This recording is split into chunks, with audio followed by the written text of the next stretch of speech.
La banda está conformada más o menos desde el 1982-83. Fue conformada por la profesora Luz Ariel Sierra, que por sí hoy estaba por acá y se puso a llorar, entonces más bien se fue. Ella la tuvo un largo tiempo, fui alumno de ella desde muy niño.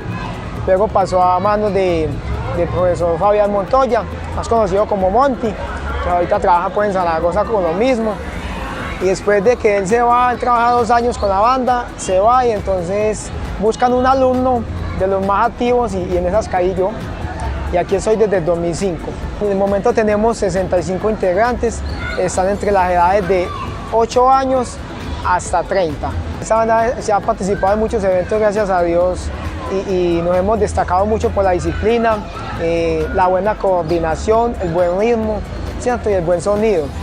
Ha participado en Segovia, en Toledo, Santa Rosa de Osos, en Envigado, Guadalupe, Yolombó, Yalí, Gómez Plata, Zaragoza. Ahorita agendado tenemos un viaje para el Peñón, a un encuentro nacional de bandas. Es un encuentro muy bonito donde vamos alrededor de 100, 120 bandas, ¿cierto? Luego tenemos un encuentro en Gómez Plata, la fiesta de Gómez Plata que es en noviembre.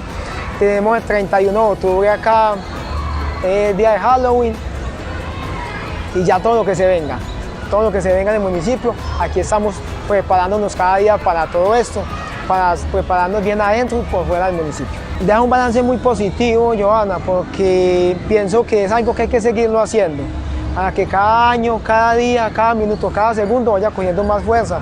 Y veo que esto motiva mucho la cantidad de gente que había hoy, a pesar pues de que es primera vez, pero entonces se trata de que cada año la gente se espere esto, entonces cada año va a coger más fuerza, van a venir más bandas con la ayuda de Dios. Esperemos a que la próxima administración que llegue continúe con ese proceso que nosotros llevamos tan lindo y seguir adelante con todo esto.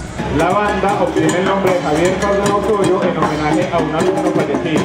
Ha representado al municipio en diferentes lugares, tales como Yalí, Amalfi, Santa Rosa de Osos, Don Matías, Remedios, Yolombó, Siqueiro, Zaragoza, Toledo, San Roque, Caracolí, Gómez Plata, Envigado, La Floresta, el Peñón, Segovia y el municipio de Guadalupe, donde hemos tenido muy buenas presentaciones.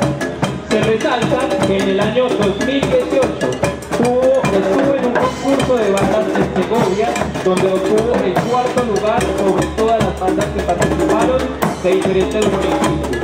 Primer puesto en la banda más disciplinada y mejor grupo de tambor. Con un fuerte aplauso damos entonces la bienvenida a la banda de la Casa de la Cultura. Banda tradicional latina Javier Cardona Osorio, del municipio de Vega. ¡Fuerte el aplauso!